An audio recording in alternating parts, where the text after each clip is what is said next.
So, ito nga po. Tayo ay punta na sa honor school. Kumusta naman kayo? Today, ngayon ay February 11, 2025. 5:26 p.m. Dala ko ba lisensya ko? Nakalimutan. Lagi ko pong dala lisensya ko. Nandito lang sa sasakyan kasi para hindi ko nakakalimutan. Dahil ako ang driver, hindi dapat mawala ang lisensya, dapat dala lagi. Kasi para na rin yung passport mo kapag nasa ibang bansa ka na dapat dala lagi ang ID. So ano na nga bang masasabi ninyo sa nangyayari ngayon sa politika? No. Ngayon lang ako mag-vlog tungkol sa sitwasyon na sa politika sa ating bansa. Ay, naku, ang kaso. Sang-ayon ba kayo sa impeachment ni Vice President Sara Duterte? No. Kung siyempre, para sa mga DDS, karamihan ayaw impeach si Vice President. Kasi siya na nga lang ang matinong politician sa ating bansa ngayon. Tapos i-impeach pa. So, sino magpapa-impeach? Yung mga kurakot natin. Hindi naman pwede yun. Kung kurakot ang mga mamumuno sa ating bansa, hindi magtatagal ng bayan natin. Talagang masizero. Pagka sa test paper 0 over 100 na. Kaya dapat nga itong si Marcos ang na-impeach. Marcos siya kasi Romualdez. Burahin ng Kongreso sa pamahalaan. Kung anong puno, na rin bunga. Kung ang presidente, pangulo, bangag,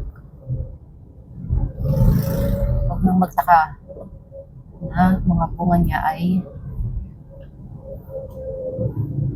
kurakot din at bangag. Mga sinungaling, ay nako. Muntik na rin ako mabodo niyan ni BBM bago mag-eleksyon. Buti na lang lumakas ang kutob ko na parang may hindi maganda. Na-realize ko na ang atong naigagawa sa bansa natin nung nasa Senado pa siya.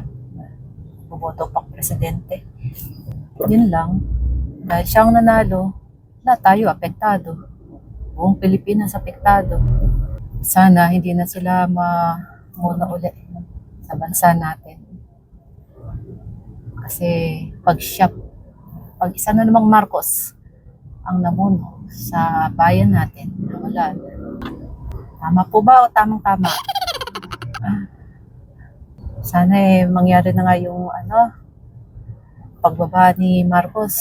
Although malabo talaga yung mag-resign dahil kapalmuks kahit lantaran na pagtanako, pagsisinungaling na ginagawa nila, hindi pa rin bumababa sa pwesto. Bakit? Kasi yan na siya, nasa posisyon na, nasa pwesto na nakamataas na posisyon sa gobyerno.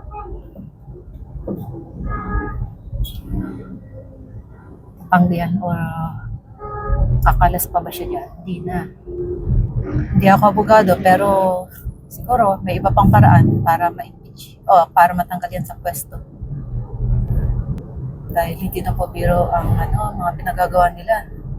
Biruin mo pa naman 25 tons ng gold binenta. Saan napunta ang pera? Sa bulsa nila. Tapos nangungutang pa sa ibang bansa. Para saan? Sa bulsa nila. At bukod pa doon, yung mga budget sana pupunta sa Saan napunta yung bilyong-bilyong budget, trilyong budget ng Philippines? Mga projects, nasaan na ba? Wala. May nakita na ba kayong ginawa ng Marcos admin na to? Yung mga nakikita nating tulay, mga proyekto pa yan nung panahon ni Tatay Diggs. Yan lang naman ang alam ng Marcos eh. Baby M, ribbon cutting, pasyal dito, pasyal doon, party dito, party doon. Nagpunta, nag-travel kuno para makakuha lagap ng mga investors. Ilang bansa nang napunta niya sa first term pa lang niya, 20 plus na bansa. May nag-invest ba na bansa? Wala. Zero. Wala nang kaduda-duda sinungaling yan. Bakit? Yun ang na lang natin nangyari sa KOJC na libo-libong pulis nagpasok ng armas. Tapos anong sabi niya?